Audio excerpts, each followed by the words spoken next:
You're both doing so much. Take a night off. You don't see the way people look at me out there. So I don't get to be tired or take a night off. Man, Invincible season 4 made it obvious that Mark is changing. Seriously, cuz I think his mom knows it. Definitely his brother knows it. Cecil knows it for sure. I don't even know about Eve. Like Eve is so focused on her powers being lost and everything, and especially in the end of episode 3, I believe she's like pregnant. I hope that's the reason why her powers are like lost. But like because of all her own personal stuff, I don't think she really noticed it at all. Even though Mark has like literally been telling her like, yeah, I think I'm kind of changing. Like I'm kind of like killing people now. But I don't think she really, yes, she's like supporting him, but I don't think she's really understanding the magnitude, or she's still taking it as like, he'll get past it eventually, like it's a small little thing that will pass by and won't get bigger over time.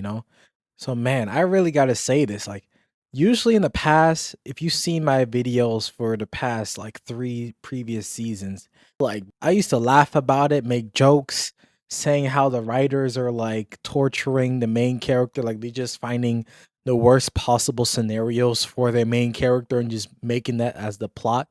Like they love putting Mark in the worst case scenario no matter what. Back to back. Oh my god. When they put him through season 3 with the whole back to back of him going against himself, like multiple of himself, and then the next following episode against Conquest, that's insane. And oh my god, and the fact that Conquest is alive and he escaped, oh my god, wait until Mark finds that out. Holy, he's gonna put Cecil in hell. I know that for sure.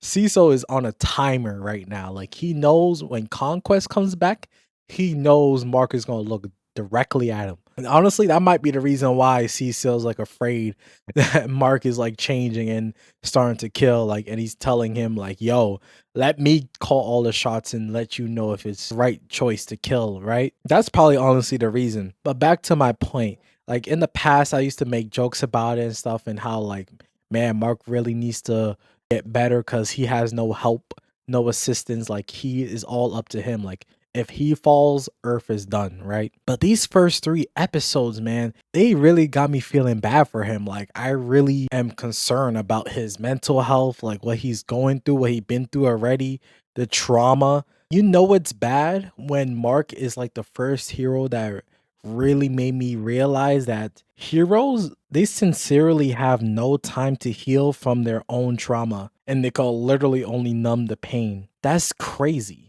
Like now do you think about it? You literally have no time, at least for Mark. Like usually in other shows, you see like, okay, the hero go against a big bad guy.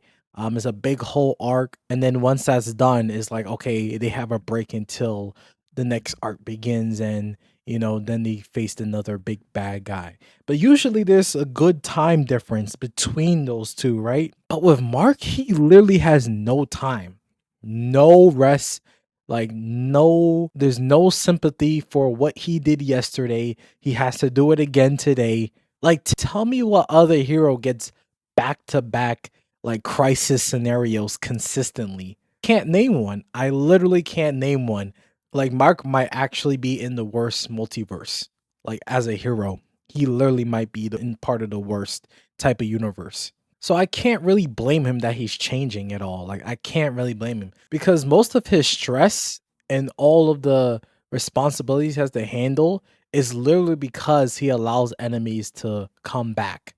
And yo, I swear some enemies be having like a seasonal return. Like no matter what, it's like mandatory that this enemy, this bad guy will return. And how can I blame Mark for not like thinking twice? Like, man, if I just killed him the first time, like this wouldn't be happening right now. Like they wouldn't even get a chance to come back. And I would be like have a little bit less stress in my mind.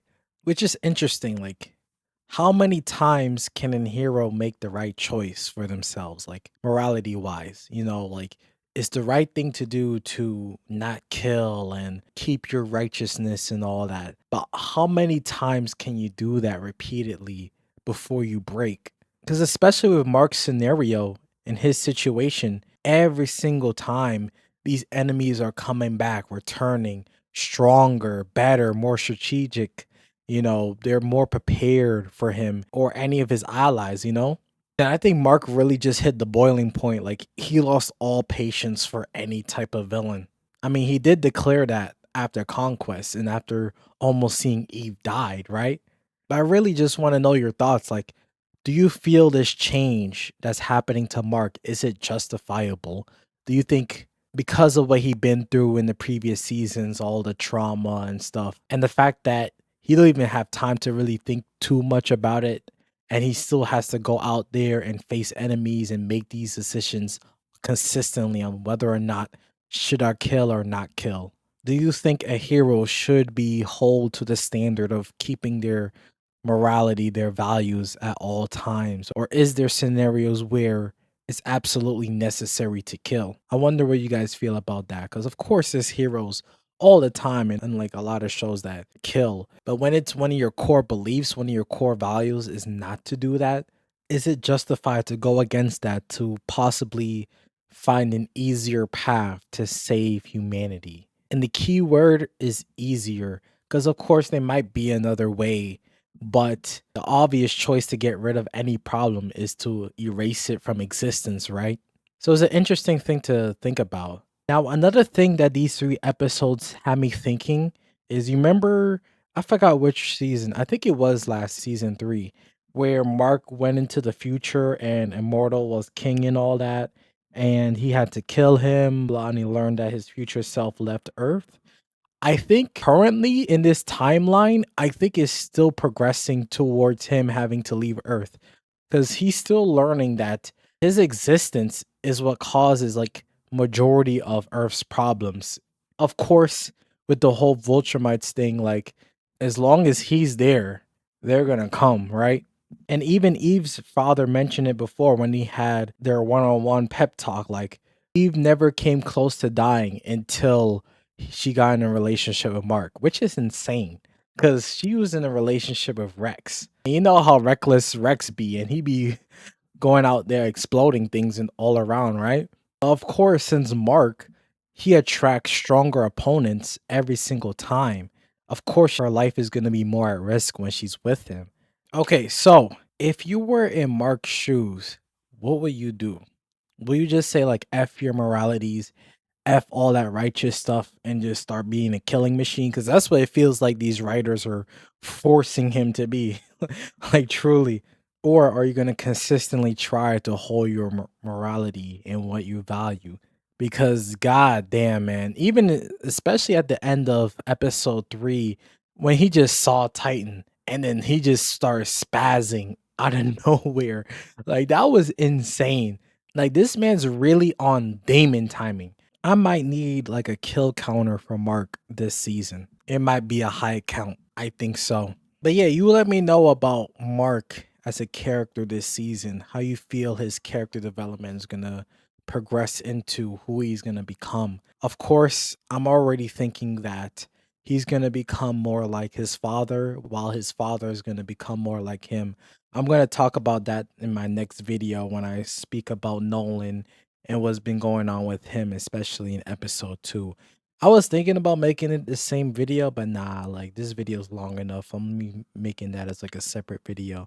I think I just want to focus on like Mark and his progression as a character in the first 3 episodes of this season. So I think, yeah, in the next episode, I'm going to talk about Nolan and then maybe I'll make a final video talking about like everything else that happened in the season. I truly believe that it feels like the writers are making it where so like Mark is getting a little bit darker, Nolan's be getting a little bit lighter, more softer in a good way, you know? Like he's actually apologizing and stuff, which is crazy. Almost like in a sense like a flip of the yin and yang, like he kind of flipped or at least in the process of like flipping, right? So we'll see what happens. It'll be interesting to see when they both see each other again, especially how different they are since the last time they spoke to each other. That's going to be crazy. But yeah, should Mark go to therapy? What does he need to find himself again? And how do you feel is going to be happening to his character progression throughout the season? Is it going to get continually worse and worse and worse? Or you think he's going to turn it around anytime, maybe halfway through the season? Maybe his father helps him turn it around. You let me know in the comment section down below. But yeah, I appreciate you. Thank you for watching. And look out for my next video about Nolan and his character progression as well. Thank you so much. Hope you have a great rest of your day.